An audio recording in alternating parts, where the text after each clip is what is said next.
Faça uma reforma na casa que você herdou de um parente desconhecido. Comece trocando o papel de parede, disse a vidente, olhando direto nos meus olhos. Na hora, achei estranho, mas aquelas palavras não saíram da minha cabeça. Dias depois, já dentro da casa, comecei a arrancar o papel da parede quase por impulso. Foi então que uma das camadas se soltou diferente, e algo caiu no chão. Meu coração disparou. Naquele instante, lembrei exatamente do que ela disse. Examine tudo com atenção. Minhas mãos começaram a tremer. Aquilo não era coincidência, e quando me abaixei para abrir o que estava escondido ali dentro, fiquei paralisada com o que vi. Sejam muito bem-vindos ao canal. Antes de começarmos, conte aqui nos comentários de onde você está assistindo. É sempre bom saber até onde nossas histórias estão chegando. Mesmo quando não conseguimos responder a todos, lemos cada comentário com muito carinho. Aproveite essa narrativa envolvente e tenha uma excelente experiência ao ouvir. O que é carinho, a pequena Elizabeth, Lisa, descobriu apenas quando completou 5 anos. Naquele verão, Dona Tânia começou a trabalhar no orfanato onde Lisa vivia. Já no segundo dia de trabalho, ela percebeu que havia algumas crianças sendo maltratadas pelos maiores. A menor e mais frágil de todas era Lisa. A menina parecia mais nova do que seus 5 anos, estava sempre tensa e assustada. Mesmo quando havia adultos por perto e nada a ameaçava, olhava para as outras crianças com ansiedade, esperando alguma armadilha ou aborrecimento.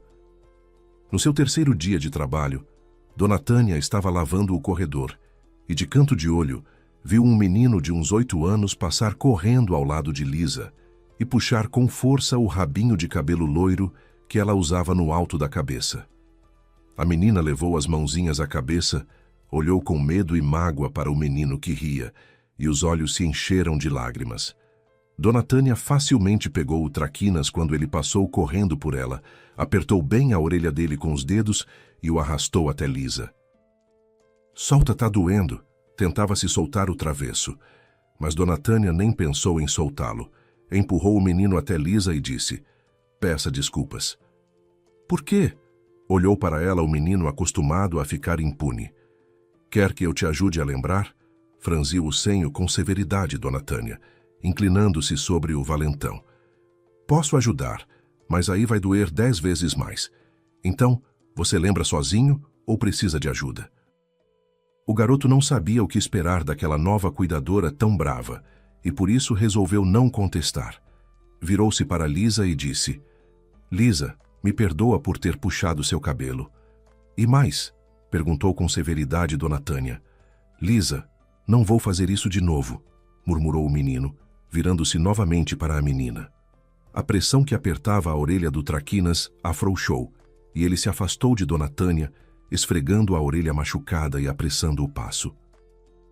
Ela ainda gritou atrás dele. Tenho 100 olhos e sempre vejo tudo. Não esqueça disso.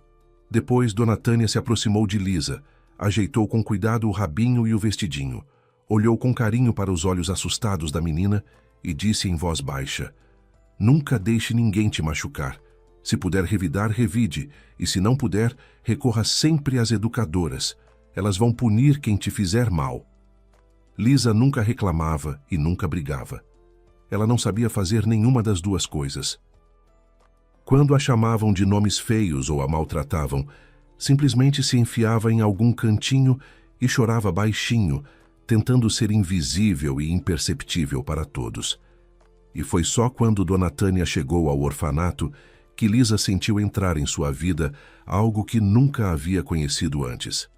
Algo bom e muito aconchegante. Depois do incidente com o rabinho, a menina esperava Dona Tânia todos os dias, mas nunca se aproximava por conta própria. Escondida atrás de um sofá no corredor ou atrás de uma porta, a pequena observava de longe a mulher de avental azul lavando o chão. Assim que Dona Tânia notava Lisa, sempre ia até a menina ou a chamava com um gesto. A pequena se aproximava com cautela, e a sorridente Dona Tânia, com o jeito de um verdadeiro mágico, tirava do fundo do bolso do avental ora um bombom, ora um biscoitinho, ora um sonho pequeno de goiabada. Lisa Nunca havia comido sonhos tão gostosos. Ela os devorava rapidinho e pensava que conseguiria comer uma montanha deles.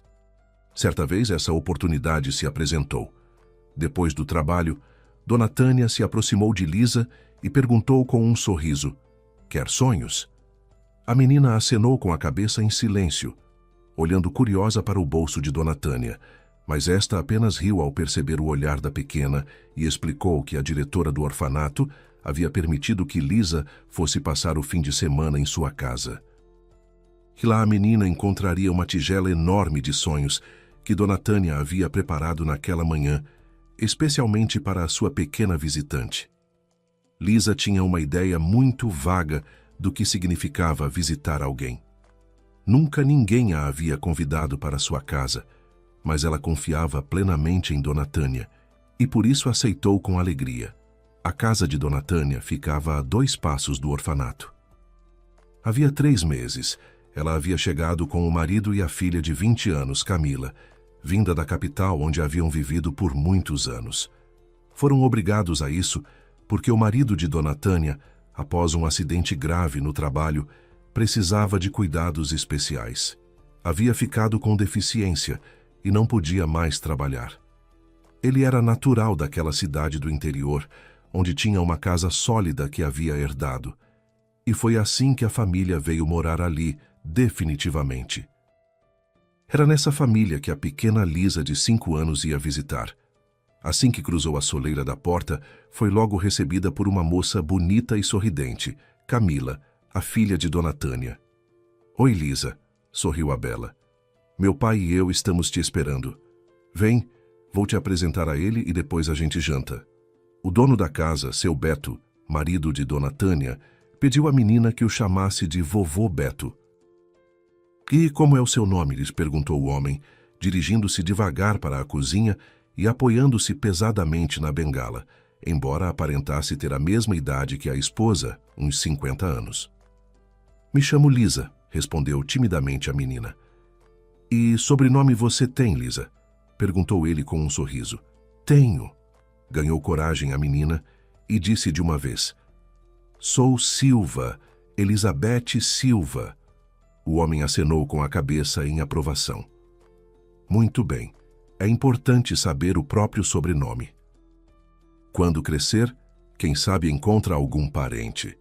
Dona Tânia olhou reprovadora para o marido, pediu que não tocasse mais no assunto dos parentes e explicou a ele e à filha Camila que a menina nunca poderia encontrar sua família, porque a mãe dela havia chegado à maternidade sem documentos, se identificado com um nome falso e a abandonado no 2º dia após o parto, saindo sorrateiramente do hospital.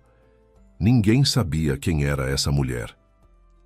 A menina foi sentada à mesa e todos começaram a servi-la ao mesmo tempo com tudo o que estava nela. Dona Tânia olhava para Lisa e não cabia em si de felicidade. Tinha medo de que a visita ficasse envergonhada, acanhada, mas desde os primeiros minutos ali, a menina olhava para tudo com os olhos arregalados, tão interessada em tudo que Dona Tânia ficou encantada. Lisa não se parecia nada com aquela menina assustada que era no orfanato. A atenção carinhosa de todos os membros da família a desinibiu. Dona Tânia ouviu pela primeira vez seu riso alto e cristalino. Lisa fazia perguntas sem parar e não parava de se espantar com as respostas. Aprendeu tantas coisas novas durante aquele jantar. Os grandes olhos castanhos emoldurados por cílios escuros e espessos olhavam para Camila e para seus pais com tanto deslumbramento que Dona Tânia decidiu que aproveitaria toda a oportunidade para levar a menina consigo nos fins de semana. Simplesmente porque ali a pequena se comportava como uma criança normal, numa família amorosa, enquanto no orfanato parecia mais um bichinho assustado, com medo de tudo no mundo. Depois do jantar gostoso, Camila anunciou a Lisa que elas iriam passear. A moça ajudou a menina a colocar o casaquinho, depois a virou para si, a abraçou e disse baixinho com um sorriso: "Você é muito boa, Lizinha. Minha mãe te ama muito, e eu também te amo." "Eu te amo", respondeu a menina com simplicidade, sentindo no peito um calor imenso, com aquela primeira declaração de amor que havia feito na vida. Lisa olhava para a moça e ria alegremente. Estava muito bem. Durante o passeio, às vezes começava a rir sem motivo, só porque o coração estava, por alguma razão, cheio de alegria. Olhava para as crianças que passeavam com mamães, papais e vovós e entendia que ela era igual a elas. Na manhã seguinte, Camila sentou a pequena visitante ao seu lado no sofá e começou a ler para ela um livrinho infantil com figuras coloridas. Lisa adorava livros, e a moça ocorreu a ideia de ensinar a pequena a ler. Afinal, o orfanato tinha uma boa biblioteca com muitos livros, onde dava para sentar em silêncio e ler algo interessante. No outono, quando Camila foi para a capital onde cursava a faculdade, a pequena Lisa já conseguia ler livros sozinha. Se passariam cerca de 10 anos até que ela percebesse que aprender a ler tão cedo a havia salvado de muitas adversidades. O tempo foi passando, as crianças no orfanato foram crescendo e, de repente, por volta dos 15 anos, Lisa começou a desabrochar. Se antes sua única característica marcante eram os belos olhos castanhos, emoldurados por cílios escuros e espessos, na adolescência tudo nela mudou de uma vez. A pele clara ficou suave e luminosa. Do minúsculo rabinho restavam apenas lembranças e fotografias. Agora sua cabeça era uma cabeleira de cabelos loiros e espessos que ela trançava em 2 tranças ou prendia num lindo rabo volumoso. Não era mais a menor da turma. Havia crescido e ficado esbelta, embora continuasse muito delicada. Sua beleza discreta, sua postura altiva, seu sorriso encantador e sua voz suave e baixa faziam as pessoas pousarem o olhar nessa jovem bela e tímida. Isso sempre a envergonhava muito. Mas ela se sentia livre e à vontade apenas com a família de Dona Tânia, enquanto entre as paredes do orfanato continuava sendo aquele bichinho solitário e assustado que sempre tentava passar despercebido. O que mais a constrangia nessa fase era a atenção intensa dos colegas e dos rapazes mais velhos. Os garotos começaram a olhar para ela de outro jeito. Não puxavam mais suas tranças, mas queriam conquistar sua atenção e aprovação. Tamanha atenção despertava ressentimento e irritação nas outras meninas, que se esmeravam em feri-la de todo jeito possível. Lisa nunca aprendeu a revidar nem a reclamar. Não chorava mais, até porque os meninos não a machucavam fisicamente como antes. E quando as meninas invejosas a maltratavam com palavras, ela simplesmente ia para a biblioteca do orfanato e lia tudo o que caía em suas mãos. Tinha uma memória excelente e, aos 15 anos, sabia muito mais do que era ensinado na escola. Mas por mais que buscasse nos livros a resposta para por que não tinha amigos nem família, não conseguia encontrá-la. A resposta para parte dessa pergunta veio de Camila, que já havia terminado a faculdade, se casado e raramente visitava os pais. Numa de suas visitas, disse que Lisa sempre teria dificuldades em fazer amigas porque era muito bonita e diferente das outras. Se eu não te conhecesse, disse Camila a Lisa naquela ocasião, eu pensaria que você vem de uma família de intelectuais, até de gente fina. Há em você algo especial, muito raro, que não existe nas outras pessoas. Geralmente, isso se transmite pela linhagem, mas como você não conhece seus parentes, dificilmente é isso. Embora, quem sabe? Depois dessas palavras, Lisa ficou muito tempo se olhando no espelho, mas não encontrou nada que a distinguisse das outras meninas. Não se achava bonita, pensando que uma menina bonita não seria chamada pelos apelidos ofensivos que ouvia com bastante frequência. Por causa da pele clara e dos cabelos loiros, a chamavam de fantasminha. Havia outros apelidos feios também, mas esse grudou nela de vez. Mais 3 anos se passaram. O Natal se aproximava. Dona Tânia decidiu que no verão seguinte se aposentaria. Já tinha 60 anos, era hora de descansar. Além disso, Lisa sairia do orfanato naquele verão para ir à capital cursar a faculdade. Durante todos esses anos, Dona Tânia continuou cuidando de sua protegida. Em junho do ano seguinte, Lisa completaria 18 anos. Estava terminando o ensino médio e esperava ter apenas 2 bons no boletim, sendo o resto ótimo. Planejava prestar vestibular para se tornar professora de informática. Aquele Natal seria o último feriado em que Lisa estaria convidada para a casa de Dona Tânia. Já acertei com a diretora, avisou Dona Tânia a Lisa na véspera. Venha amanhã por volta das 5, 6 da tarde. Me ajuda um pouquinho na cozinha. Nos anos que haviam se passado, Lisa nunca conseguiu se tornar amiga de ninguém no orfanato. Nunca brigava com ninguém, mas sempre se sentia de alguma forma desinteressante, inútil para todos, por isso tinha vergonha e se afastava de todos. Já a família de Dona Tânia havia se tornado para ela genuinamente sua. Lisa sabia com certeza que lá a amavam de verdade e valorizava muito aquelas pessoas. As considerava as melhores do mundo inteiro. Quando chegou para a ceia de Natal, a casa do casal de idosos estava toda decorada e cheirava a pinheiro. As guirlandas de luz estavam acesas.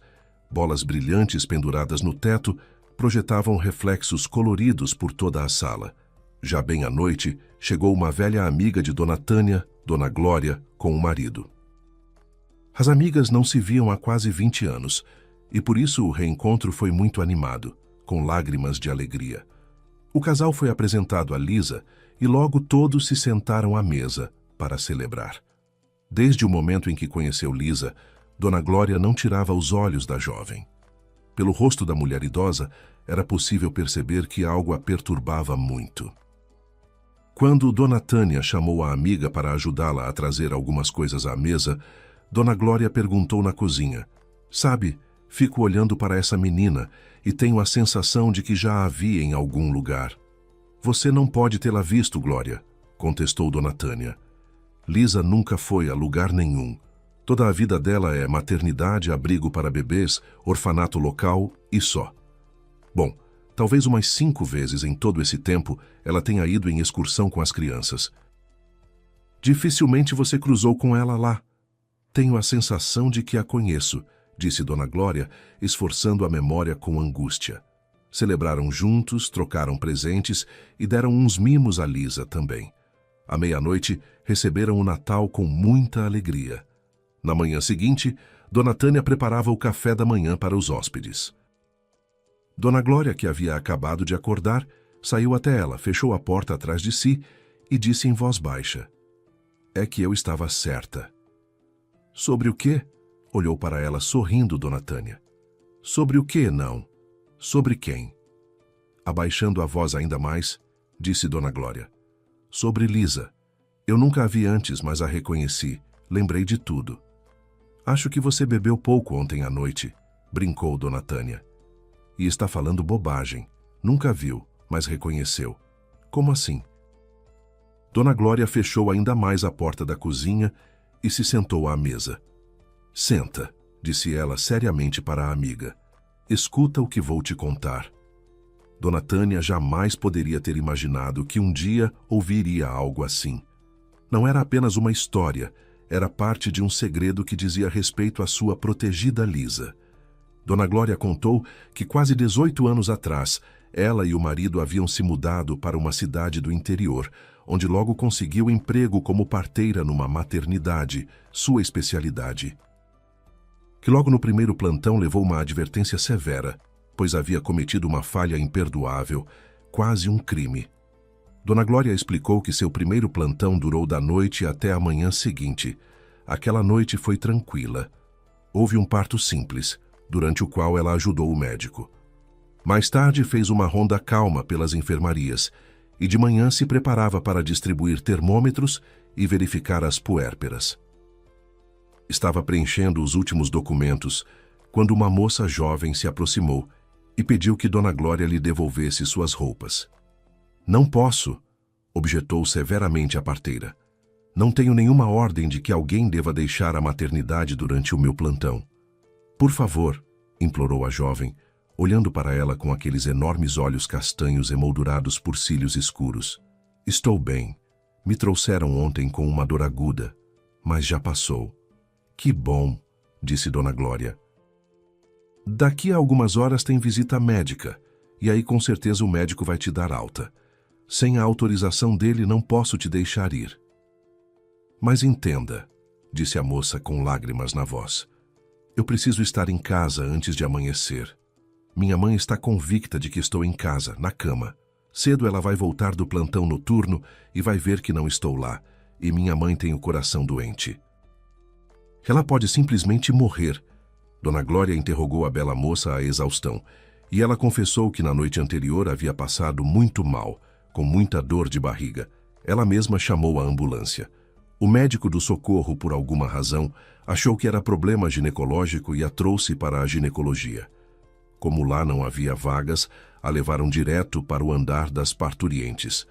Se minha mãe descobrir que estive numa maternidade, ela não vai sobreviver, disse a bela, enxugando as lágrimas.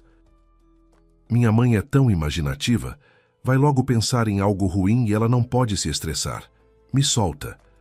Dona Glória não poderia imaginar que aquela paciente jovem e bonita, de olhos luminosos e enormes, estava lhe mentindo. Decidiu que a saúde da mãe era mais importante do que uma repreensão do médico-chefe por entregar a roupa da paciente sem autorização.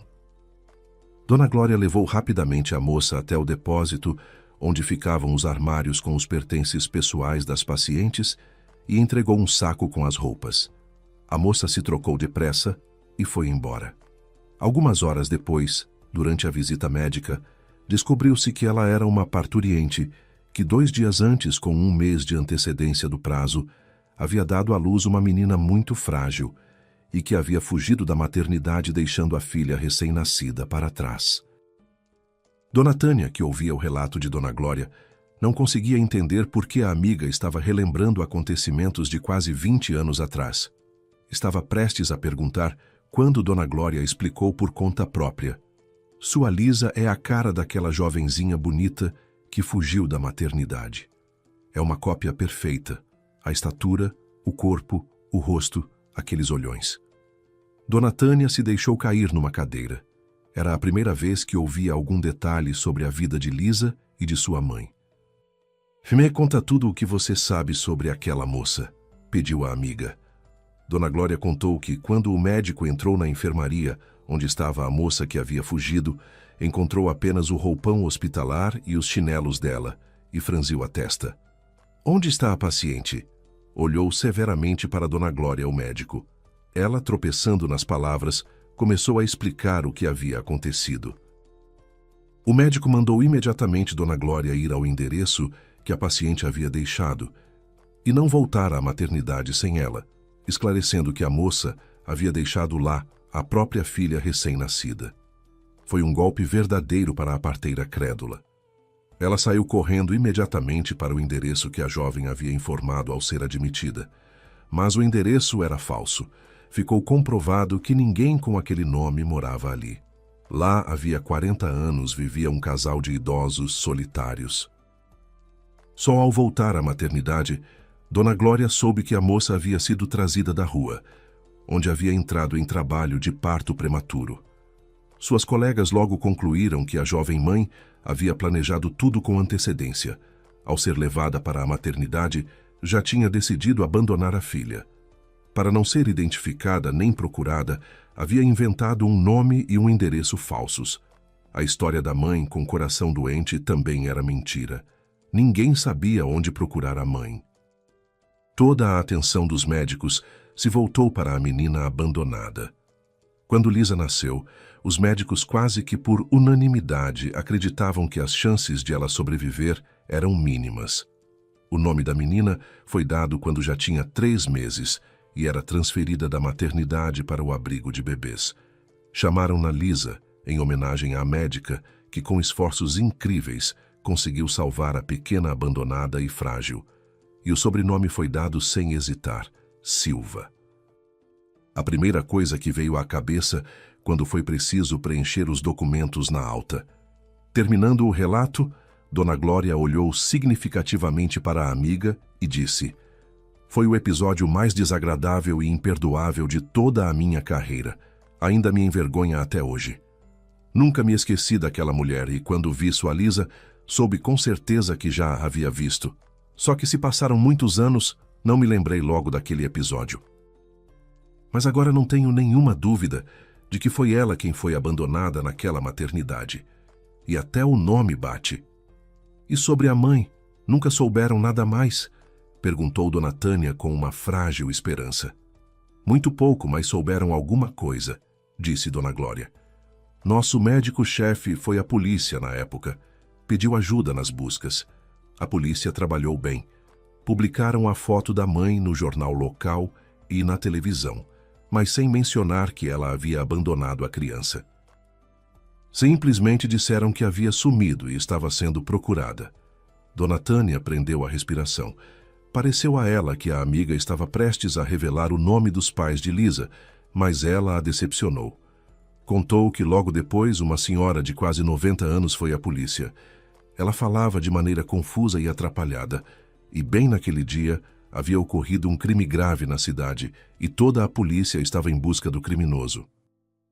O telefone do atendente não parava de tocar, e por isso o policial mandou a velhinha para a maternidade, achando que os médicos teriam mais tempo e paciência para ouvi-la. Dona Glória estava justamente entrando no hospital quando a velha senhora apareceu ao seu lado. Enquanto segurava a porta para ajudá-la a entrar, descobriu que a avó havia vindo contar sobre a moça cuja foto havia visto no jornal. Dona Glória a levou imediatamente para uma salinha e a escutou.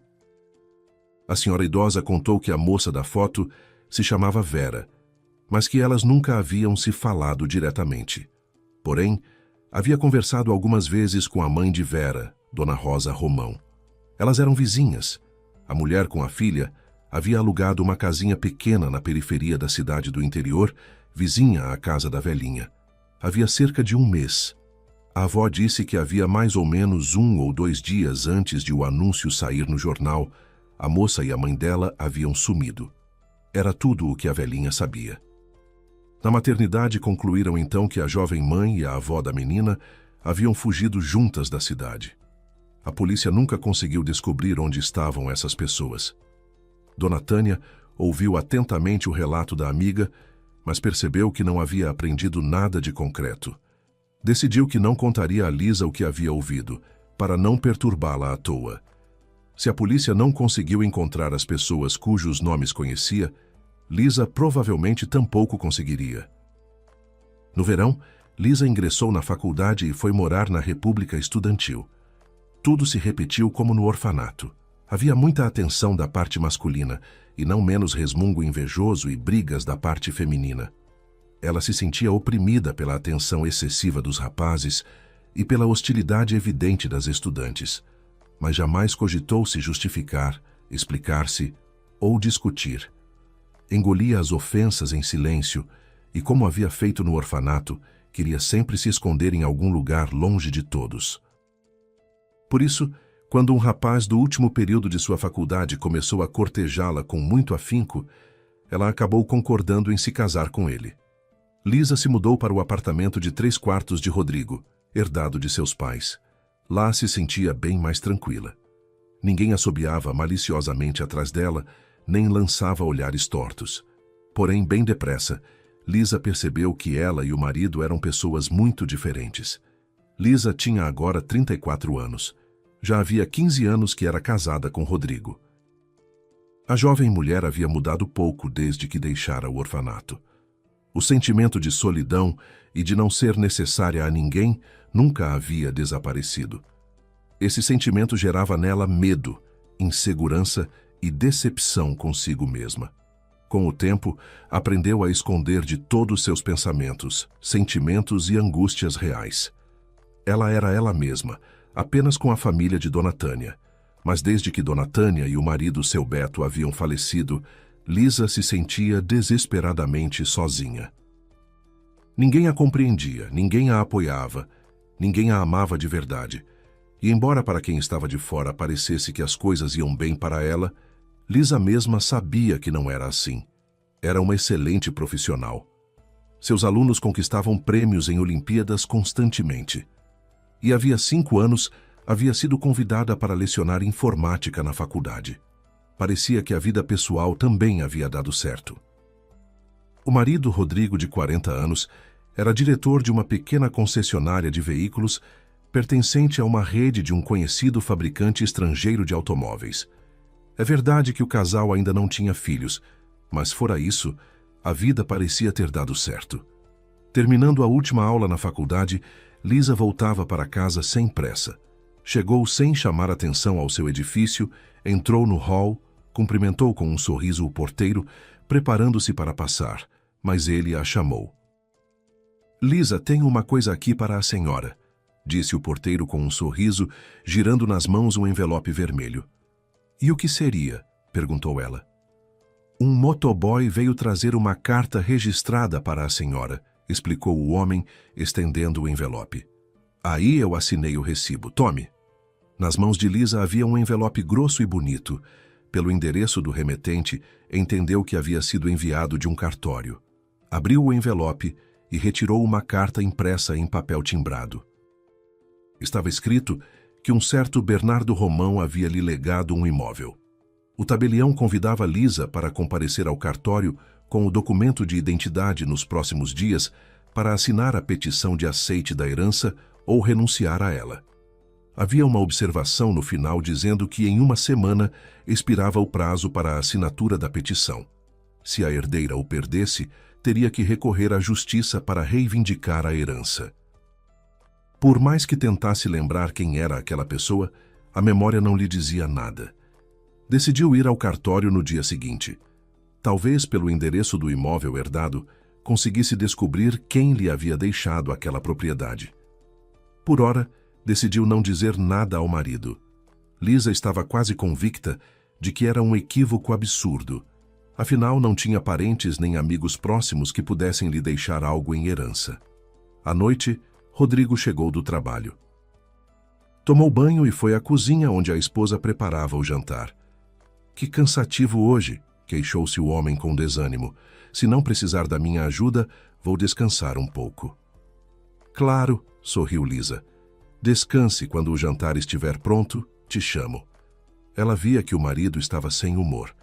Nos últimos tempos isso acontecia com cada vez mais frequência. O casal nunca brigava, mas Lisa sentia que estavam se afastando cada vez mais. Isso não a abalava profundamente. Ela nunca havia amado Rodrigo.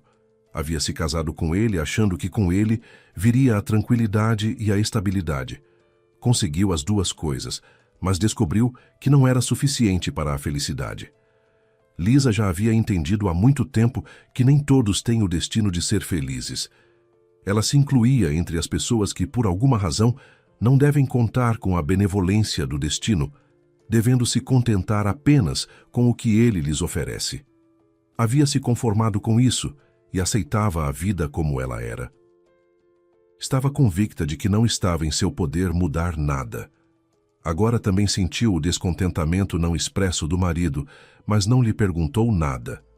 Ouviu-o ligar a televisão e sentar para assistir a um programa. A televisão trovejava enquanto Rodrigo, sentado diante da tela fingindo assistir ao programa, torturava-se tentando imaginar como conseguiria ir à festa da empresa sem a esposa. A reflexão foi interrompida por um telefonema.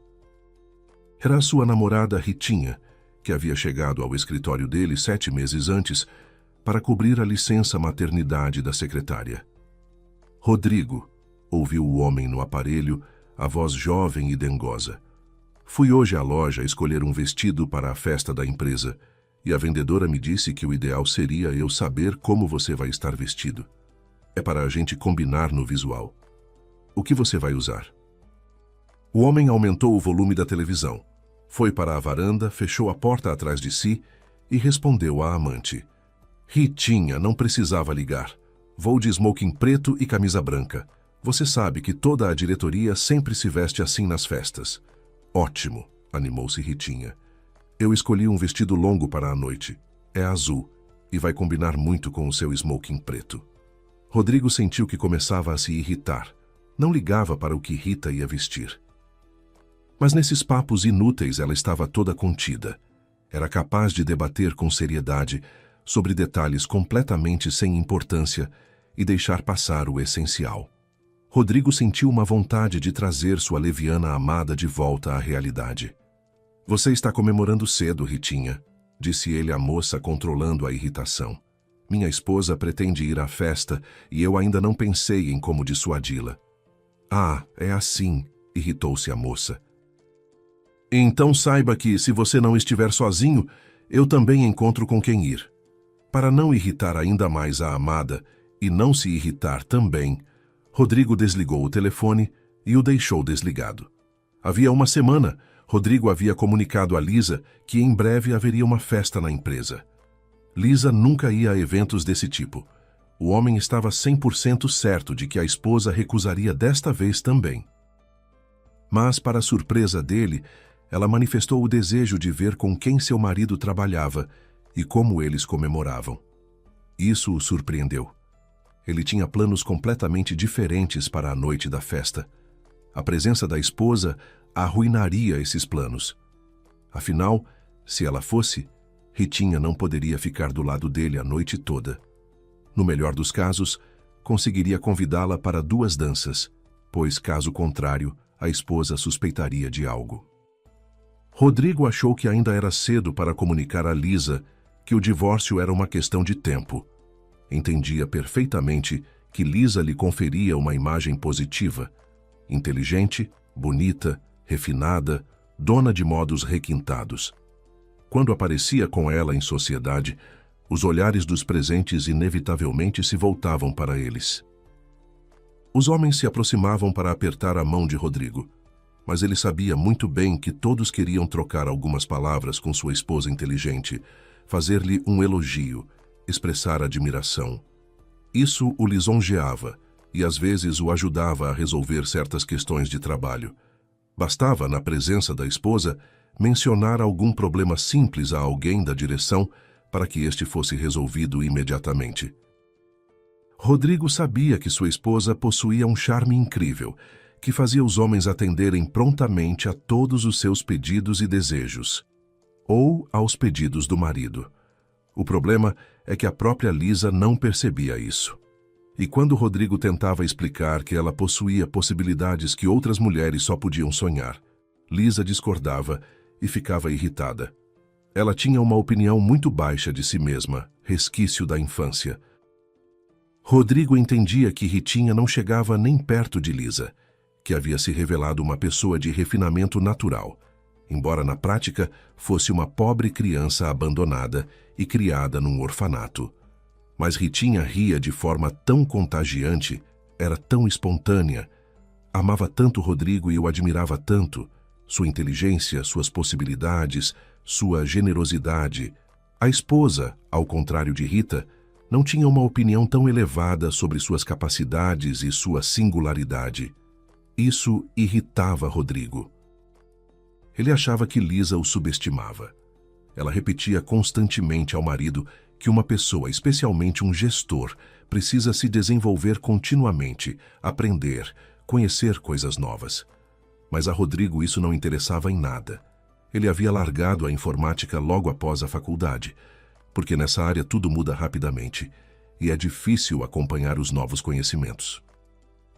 No dia seguinte, no intervalo entre as aulas, Lisa foi ao cartório, onde soube que havia herdado uma casa grande, embora muito velha e de madeira, numa propriedade histórica no interior do estado. Quando perguntou ao tabelião quem havia lhe deixado a casa, ele respondeu: "Vai receber sua cópia do testamento agora, está tudo escrito lá." Mas, pelo que entendi, o imóvel foi deixado a você por um parente consanguíneo que tem certeza de que você não sabe de sua existência. Pode ser, admitiu Lisa, espantada. É que sou criada de orfanato e não conheço nenhuma pessoa da minha família. O tabelião olhou com curiosidade e compaixão para a jovem mulher e de repente propôs: "Quer que eu entre em contato com o tabelião daquela região? Tenho um conhecido lá. Vou tentar descobrir alguma coisa sobre seus parentes com a ajuda deles." Lisa olhou para o homem com muita dúvida e respondeu com um sorriso melancólico: "Vale a pena. Se a pessoa que me deixou a herança sabia que eu era sua parente, mas nunca apareceu na minha vida, Isso quer dizer que eu não era necessária à minha família. Não vale a pena incomodar meus parentes agora, se eles existem. Já me acostumei a estar completamente sozinha no mundo. Depois de breve reflexão, disse que não estava pronta para assinar imediatamente a petição de aceite da herança. Decidiu consultar o marido, prometeu que voltaria ao cartório no dia seguinte e comunicaria sua decisão. Pense bem em tudo, aconselhou o tabelião. Talvez, no fim da vida, o parente tenha se arrependido de tê-la ignorado por tantos anos. E quem sabe, além das velhas paredes, a casa guarde algo de valor? Em todo caso, você pode vender a casa se não precisar dela, ou simplesmente ir lá nas férias. Pense nisso. Lisa foi tocada pela participação sincera do jovem e sério tabelião.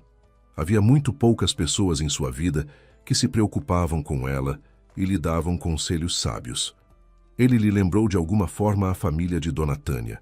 O mesmo interesse nos olhos, a mesma participação sincera, a mesma compaixão com seu destino difícil. Mas Lisa realmente não fazia ideia do que faria com aquela casa. Precisava de um conselho e esperava que seu prático marido pudesse raciocinar com clareza sobre se eles precisavam daquela herança. Quando à noite ela mostrou a Rodrigo a carta e lhe contou sobre a visita ao cartório, os olhos dele se acenderam de curiosidade e alegria. "Lisa, que pergunta é essa?" exclamou Rodrigo entusiasmado. "Claro que você deve aceitar a herança. Mesmo que essa casa valha bem pouco, pegamos o que derem por ela." Na nossa época não se pode dar ao luxo de jogar fora presentes do destino. "Mas fica tão longe de nós", lembrou Lisa ao marido. "São pelo menos um dia inteiro de viagem até lá." "Não há nada de grave", tranquilizou-a o marido.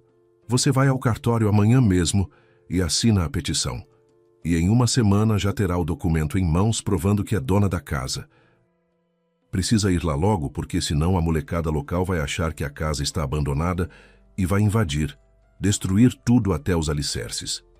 Após uma conversa breve, Rodrigo convenceu definitivamente Lisa de que era preciso o quanto antes aceitar a herança e ir conhecer os vizinhos, ver que casa o velhinho havia deixado. Lisa decidiu que assim faria. No trabalho, havia acumulado mais de 2 semanas de dias de folga. Esse tempo seria mais do que suficiente para resolver todas as formalidades no cartório e visitar a propriedade. Em algum lugar lá no fundo do coração, um pensamento se movia. Talvez lá ela descobrisse algo não apenas sobre o velhinho que lhe havia deixado a casa, mas também sobre sua mãe e seu pai. Queria muito isso e tinha muito medo. E se eles dissessem abertamente que ela havia sido uma criança indesejada e que agora tampouco se importavam com ela? Rodrigo, por sua vez, vibrava. Não precisou inventar nada para dissuadir Lisa de participar da festa da empresa. Bem a tempo, a esposa receberia os documentos no cartório e poderia ir ao interior. Tudo se resolveu por si só, da melhor forma possível para ele. A esposa estaria longe e Ritinha ficaria satisfeita. A velha casa do interior não interessava a Rodrigo em nada. Tinha certeza de que era uma ruína antiga, na qual seria preciso investir tanto para colocar em ordem que era melhor nem começar reforma nenhuma. Tudo o que precisava era que a esposa não estivesse na festa da empresa. Alguns dias depois, Lisa pediu folga no trabalho, pegou os documentos do cartório e embarcou numa viagem longa até o interior. De lá, precisaria pegar outro ônibus ou táxi até a cidade do interior onde a aguardava a herança. Rodrigo se despediu carinhosamente da esposa. Faltavam ainda 3 dias para a festa da empresa. O homem ficou feliz com a forma como tudo havia se encaixado para ele. A esposa estaria fora, portanto, poderia passar o tempo com Ritinha. Já havia planejado o programa de atividades conjuntas. Decidiu que convidaria Ritinha para sua casa antes mesmo da festa. Depois a levaria a bons restaurantes algumas vezes. Enfim, descansaria com ela de coração. Rita não era Lisa, que frequentemente fazia perguntas inconvenientes e esperava do marido conquistas extraordinárias, dizendo que ele era capaz de mais. Ritinha estava completamente satisfeita com Rodrigo do jeito que era. A única expectativa dela era que ele satisfizesse todos os seus caprichos e desejos. E como esses caprichos custavam 1/3 de cada salário mensal de Rodrigo, ele estava satisfeito com tudo. Enquanto Rodrigo se entregava relaxado aos sonhos, Lisa viajava. Na manhã seguinte, após uma longa viagem, chegou ao terminal rodoviário, de onde pegaria condução para a cidade do interior de Romãozinho, onde a esperava a herança. Lisa estava sentada num banco no terminal rodoviário e escutava com atenção os anúncios, com medo de perder quando chamassem seu ônibus. À sua frente, num banco igual, estava sentada uma senhora idosa corpulenta que lhe lembrou Dona Tânia. Sem perceber, mergulhou na lembrança de Dona Tânia, a pessoa mais bondosa que havia encontrado em sua vida. Aos poucos, os pensamentos saltaram para o marido. Ela havia visto como Rodrigo ficara feliz quando se preparava para ir ao interior. Lisa entendia que o que o alegrava não era tanto a herança, mas o fato de que por alguns dias ele se tornaria completamente livre. Só que não conseguia entender para que o marido queria liberdade. Afinal, ela nunca o havia restringido em nada. Um pensamento traiçoeiro se insinuou. Será que Rodrigo estava escondendo algo dela? Algo que ela não devia de jeito nenhum saber. Mas Lisa afastou com determinação esses pensamentos. Decidiu que todo ser humano tem direito a um segredo e Rodrigo também. A única coisa que não queria era que o marido tivesse uma amante. Lisa entendia que Rodrigo poderia se envolver seriamente com alguém e não pretendia segurá-lo perto de si nem criar escândalos. Era simplesmente a favor de uma relação honesta e queria que, nesse caso, o marido confessasse por conta própria que havia se apaixonado por outra, em vez de fingir que estava tudo bem na família. Lisa levantou os olhos e viu que a senhora sentada à sua frente, tão parecida com Dona Tânia, a olhava atentamente. Desviou o olhar e, de repente, ouviu sua voz. Você não precisa ficar pensando que a vida foi injusta com você e que nunca vai ser feliz. Lisa olhou surpresa para a desconhecida. Como ela poderia saber o que estava pensando? E ela disse de repente, quer que eu lhe diga o que te espera no futuro? Lisa sorriu e acenou com a cabeça. A senhora idosa deu uma palmadinha no banco ao lado de si, convidando Lisa a se aproximar. A jovem rapidamente foi sentar ao lado dela e se preparou para ouvir. Nunca havia visto adivinhas ou videntes e achou que essa era uma delas. Daqui a 1 ano você vai se casar com um homem muito bom, disse a mulher com segurança. Esse sim será o seu homem, seu par verdadeiro, e o marido com quem você vive agora não combina nada com você. Lisa ficou pasma com o que ouviu, e a profetisa, que não se parecia nem um pouco com feiticeira ou adivinha, continuou com calma. Você vai ter 2 filhinhos bons, e depois... Aqui a senhora idosa fez uma pausa e disse, não vou contar que felicidade te espera mais adiante, mas guarda bem o que você precisa fazer agora. Quando chegar na sua casa, faça uma reforma. Comece pelos papéis de parede. Só que não tenha pressa em jogar fora o que você encontrar na velha casa. Examine tudo com atenção. A mulher parou no meio da frase e colocou o dedo nos lábios. Ai, o meu ônibus foi chamado, percebeu ela. Agarrou a bolsa e correu para a plataforma de embarque. Lisa ficou olhando admirada para ela, sem saber se acreditar ou não nas suas palavras. Mas depois daquela conversa breve, o coração ficou, por alguma razão, leve e alegre. Ficou pensando no motivo. Se era porque a mulher havia lhe predito coisas agradáveis, ou se era porque teve a impressão de ter conversado com a própria Dona Tânia. Mas, de qualquer forma, procurou guardar tudo o que a vidente lhe dissera, embora as palavras sobre os papéis de parede a tivessem surpreendido. O que de interessante poderia ser encontrado numa velha casa abandonada durante uma reforma. E Lisa começou a se surpreender logo que o ônibus a levou até a cidade do interior de Romãozinho. Já na chegada ficou claro que era um lugar bastante grande para o interior. Em torno das casas sólidas havia muito espaço, jardins, hortas grandes, ruas mais largas do que o habitual para uma cidade daquele porte. Notou também 2 construções marcantes, as torres altas e fechadas de uma igrejinha e um casarão de 2 andares em madeira, com uma varanda toda trabalhada em entalhe. Pensou que precisaria entrar na igrejinha para acender velas e que, quando tivesse tempo, passaria até o casarão para contemplar melhor aquela construção incrível. Quando o ônibus parou, junto com Lisa desceram algumas pessoas.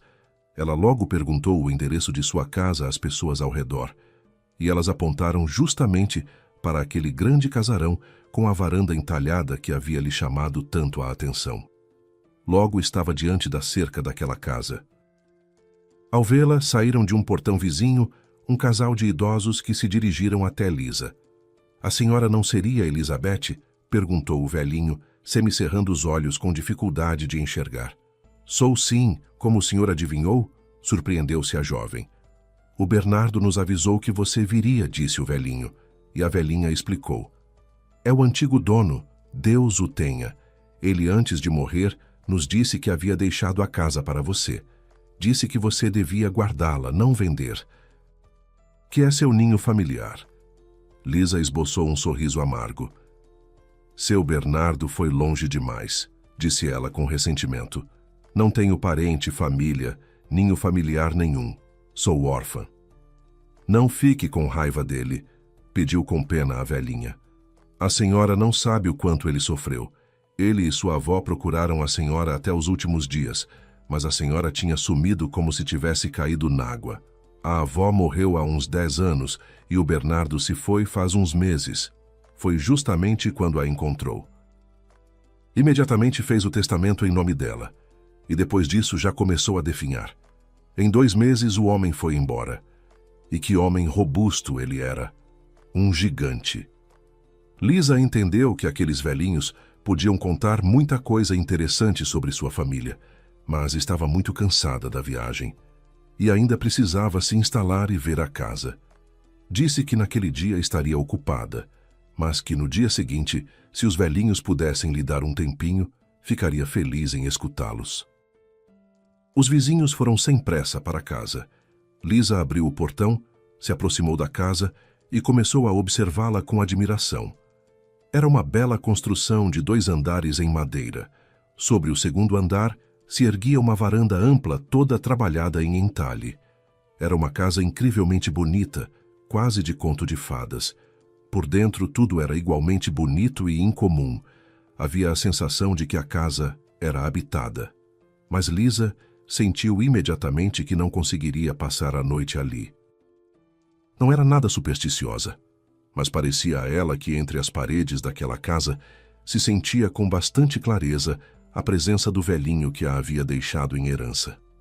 Algo pesado e opressivo ela percebia naquela casa espaçosa, bonita e clara com suas grandes janelas. Decidiu que agora faria um tour pela casa e depois pediria pousada para os bondosos vizinhos. Foi o que fez.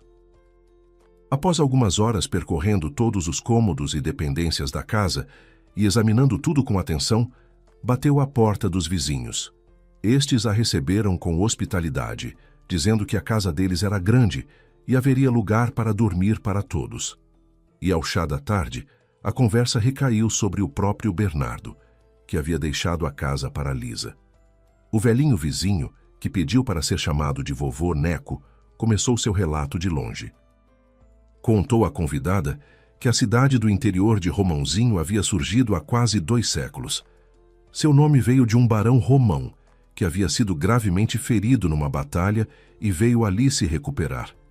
Naquele tempo, havia umas poucas casas de lavradores no local, mas o jovem barão se apaixonou pela filha de um fazendeiro das redondezas e resolveu se casar.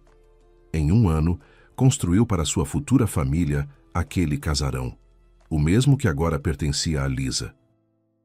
Depois que o casarão ficou pronto, o jovem barão mandou construir também uma igreja, e depois a cidade começou a crescer rapidamente.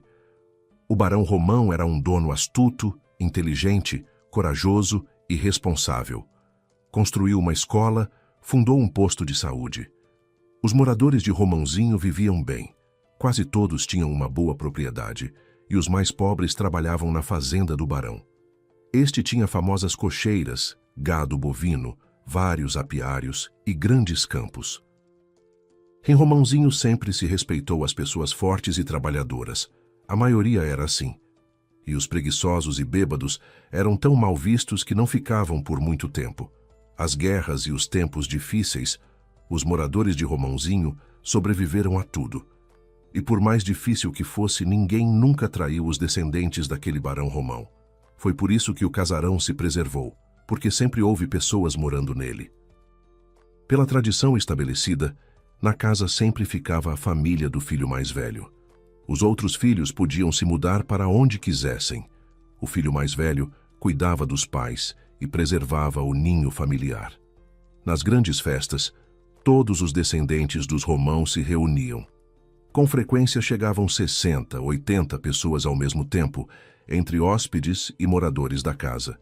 Todos eles amavam muito aquele lugar e o consideravam lar, embora alguns tivessem estado lá apenas algumas vezes na vida. Mas todos sabiam que lá seriam sempre bem-vindos, sempre receberiam e seriam ajudados. Em resumo, concluiu o vovô Neco, essa família sempre foi um exemplo para toda a cidade, de como se deve viver e como se deve tratar uns aos outros, especialmente os parentes. Pelo ar malicioso do velho, Lisa entendeu que ele havia chegado finalmente à época que mais lhe interessava. Estava ansiosa para ouvir sobre quem lhe havia deixado a casa. Seu avô, Bernardo Romão, nasceu 78 anos atrás, e quando completou 38 anos, essa casa passou aos seus cuidados. Seus pais na época já não eram jovens, estavam doentes. Foi aí que ele se tornou o chefe da casa. O vizinho contou que o avô de Lisa era um conhecido criador de cavalos e de cães de caça.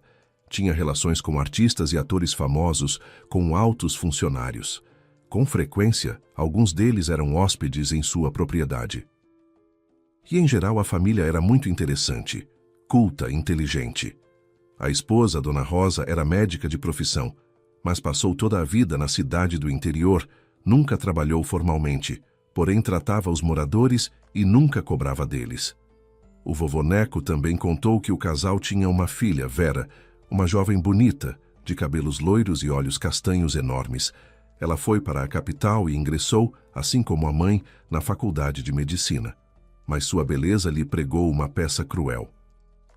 Vera ficou tonta com tantos admiradores que apareceram. Havia de tudo: estudantes, rapazes da balada e até homens maduros e sérios com quem se cruzava no transporte ou em restaurantes, dos quais ela se revelou uma grande apreciadora. Bernardo e a esposa ficaram muito preocupados com a filha naquela época, disse o vovô Neco. Nunca havia tido mulheres levanas na família dos Romão. Tinham muito medo de que a filha se perdesse. E apenas 3 meses depois de ela ingressar na faculdade, a levaram de volta para casa. E na primavera ficou evidente que dali a alguns meses Vera teria um filho. Bernardo ficou furioso. Naquela época todos levaram a filha e a mãe. O marido culpava a esposa por não ter vigiado a filha, por não tê-la ensinado modéstia e discernimento. Afinal, Vera nem sabia sequer de quem havia engravidado. Espera, interrompeu o vovô Neco Lisa. Algo não fecha. O senhor diz que a família dos Romão sempre foi tão correta, unida, culta. Como aconteceu que não explicaram a Vera coisas tão básicas, a ponto de ela nem saber quem era o pai da criança? É justamente isso que o Bernardo mesmo repetia, admitiu o vovô Neco. E quando tentávamos consolá-lo dizendo que na vida acontece de tudo, ele nos repetia: não, esse não é o caso. Aqui é mais correto dizer que em toda a família há uma ovelha negra. Ele pensava muito mal da filha e não conseguia nem olhar para ela. O vovô cansou de contar, e quem tomou a palavra foi sua esposa, que havia ficado em silêncio até então, a avó Catarina. Ai, e depois começou o horror, suspirou a velhinha. Quando a barriga de Vera ficou grande demais para esconder, Bernardo não aguentava mais ver aquilo. Disse à esposa que levasse a filha para longe dos seus olhos e que quando ela desse à luz, as 3 voltassem juntas. Elas se arrumaram e foram embora. Dona Rosa sussurrou para a avó Catarina que iriam a alguma cidade do interior onde houvesse uma maternidade e alugariam uma casinha até chegar a hora de Vera dar à luz. E se o dinheiro desse, talvez fossem para a capital, onde as maternidades costumam ser melhores. Vencido o verão, a cidade inteira já sabia do caso de Vera. As pessoas tinham muita pena de Bernardo, e ele muito sofria e esperava que, finalmente, lhe trouxessem o neto. A criança não tinha culpa de ter nascido com uma mãe tão irresponsável, mas no final do verão, voltou para casa apenas a esposa, irreconhecível, magra, toda enegrecida pelo sofrimento. Ela confessou ao marido que Vera a havia enganado. Certo dia saiu para passear e simplesmente sumiu. No terceiro dia, lhe trouxeram um bilhete. Nele, Vera escrevia que estava esperando a mãe numa cidade vizinha, porque estava se sentindo mal e não pretendia dar à luz naquela roça. Escreveu o endereço do apartamento onde estava hospedada. A mãe saiu correndo e foi até a cidade vizinha. Mas Vera já não estava mais grávida. Dona Rosa ficou muito tempo convencendo a filha a confessar o que havia feito com a criança. Vera ficou calada a princípio, mas depois, vendo o quanto a mãe estava sofrendo, confessou que havia dado à luz e, para se livrar da criança, entregado o bebê a ciganos, embora mais tarde a polícia não encontrasse nenhum rastro deles nas redondezas. A mãe foi correndo à polícia, mas lá não conseguiram ajudá-la. Foi depois disso que voltou para o marido, enquanto Vera não quis voltar com ela e foi para a casa de uma amiga. Agora Lisa sabia quase tudo. Só não sabia onde poderia estar sua mãe agora. Mas isso não importava tanto. Sentia do fundo do coração pena de seus avós, mas da mãe nem um pouco. De jeito nenhum conseguia entender Vera. Por que não havia contado à família que havia deixado a criança na maternidade? Afinal, então, o avô e a avó a teriam buscado, mas em vez disso a mãe inventou uns ciganos. Compreender e perdoar a mãe, Lisa não conseguia de jeito nenhum. Na manhã seguinte, mal o sol nasceu, voltou para sua casa e pensou que ali não havia muito o que reformar, mas renovar os papéis de parede, que já tinham pelo menos 5 a 7 anos, acabou decidindo fazer. Além disso, as palavras da vidente da rodoviária não saíam de sua cabeça. Não foi à toa que aquela senhora idosa e séria havia mencionado os papéis de parede. Lisa já havia arrancado os papéis da metade dos cômodos. Estava cansada e decidiu que terminaria aquele cômodo e iria descansar, tomar um chazinho. Mas foi justamente naquele momento que mais uma folha se soltou e de uma pequena cavidade na parede caiu no chão um embrulho enrolado em tecido. Desdobrou o conteúdo e viu 3 retratos sem moldura, pintados a óleo. O que mais a impressionou foi o que aqueles retratos revelavam. Era evidente que as obras pertenciam a pincéis de diferentes artistas de diferentes épocas. Eram retratos de diferentes mulheres, em trajes de diferentes períodos, mas todas elas eram surpreendentemente parecidas entre si. O parentesco era inconfundível. Mas o que mais impressionou Lisa foi que ela era muito parecida com todas essas beldades. No quadro mais antigo, ao lado de uma jovem noiva loira, estava um bravo oficial em traje militar de gala do século passado. Os outros 2 retratos eram mais recentes. Pelo que se podia ver, um quadro havia sido pintado umas 3 décadas antes do nascimento de Lisa, e o outro, quando ela ainda era muito pequena. Lisa pegou os retratos e correu até os vizinhos. O vovô Neco estava remexendo no quintal. Ela correu até ele e mostrou o quadro. Vovô Neco, disse com agitação, o senhor não sabe quem está retratado aqui? O velho semicerrou os olhos, olhou fixo para o retrato e disse com convicção, mas é a Dona Rosa, sua avó. Você é a cópia dela. Só o penteado e a roupa são diferentes. Com tantas novidades que haviam caído em sua cabeça ao longo daquele dia e do anterior, a cabeça de Lisa girava. Ela de repente compreendeu que não tinha o direito de abandonar aquela casa à própria sorte. Por mais cruelmente que sua família a tivesse tratado, não pagaria na mesma moeda. Tomou a decisão de voltar para casa, pedir demissão e retornar à cidade do interior. Queria resolver de vez as questões do passado e pensar em como viver dali em diante. Naquela mesma noite, com o último ônibus, partiu para a rodoviária e na tarde do dia seguinte chegou em casa, levando os quadros para mostrar a especialistas. Já era tarde. Lisa entrou rapidamente no prédio e se deparou com o olhar surpreso do porteiro. Este ficou tão confuso que nem respondeu ao seu cumprimento. Subiu rápido para casa, abriu a porta com sua chave e imediatamente entendeu por que o porteiro a havia olhado assim aturdido. Rodrigo não estava só em casa. Da sala vinha uma voz feminina alegre. A moça pedia ao marido de Lisa que trouxesse espumante gelado, porque ela precisava se refrescar um pouco. Logo depois, Rodrigo saiu do cômodo. Lisa sorriu de lado e foi para a cozinha. Ele entrou atrás dela. Lisa, vou te explicar tudo agora, começou o marido, mas ela o interrompeu. Não precisa, Rodrigo. Nos últimos tempos eu suspeitava de algo assim, mas achei que você teria coragem de admitir que não me ama mais. Me dá 2 ou 3 dias. Vou resolver minhas coisas e juntar minhas malas. Só naquele momento, o homem percebeu que não queria deixar Lisa ir. Mulheres como Ritinha existiam aos montes, mas mulheres como a esposa não se achava nem a procurar. Lisa, eu simplesmente errei. Você precisa me entender.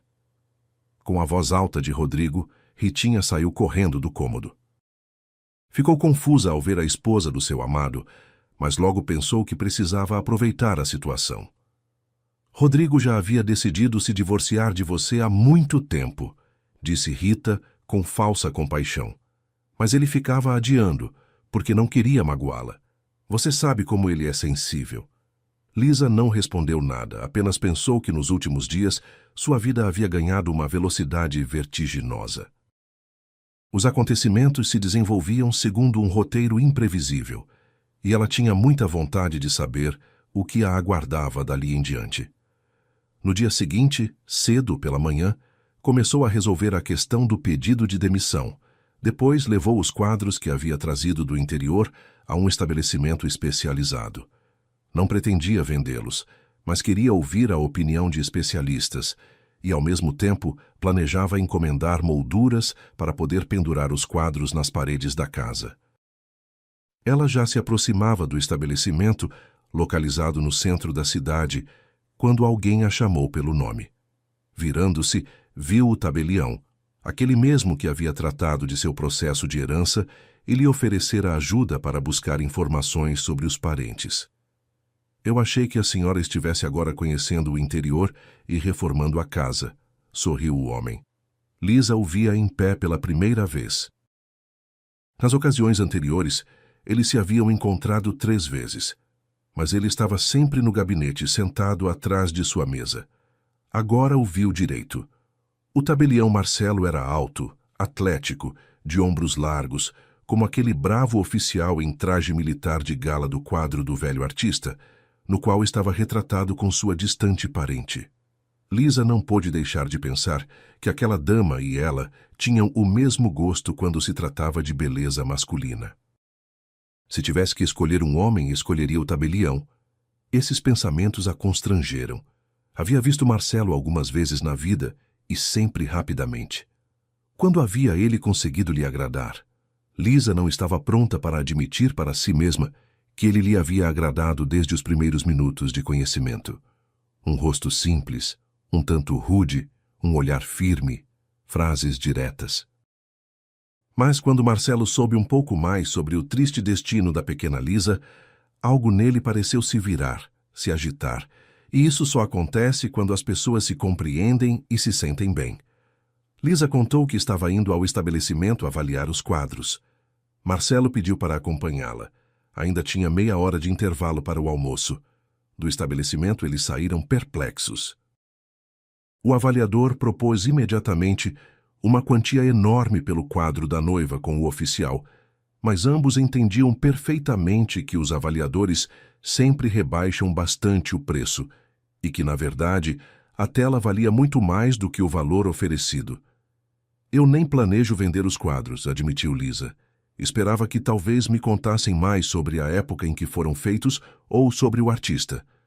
Bom, não tem problema. Eu gosto desses quadros. Vou pendurar na casa. Então você decidiu se instalar lá? Surpreendeu-se Marcelo.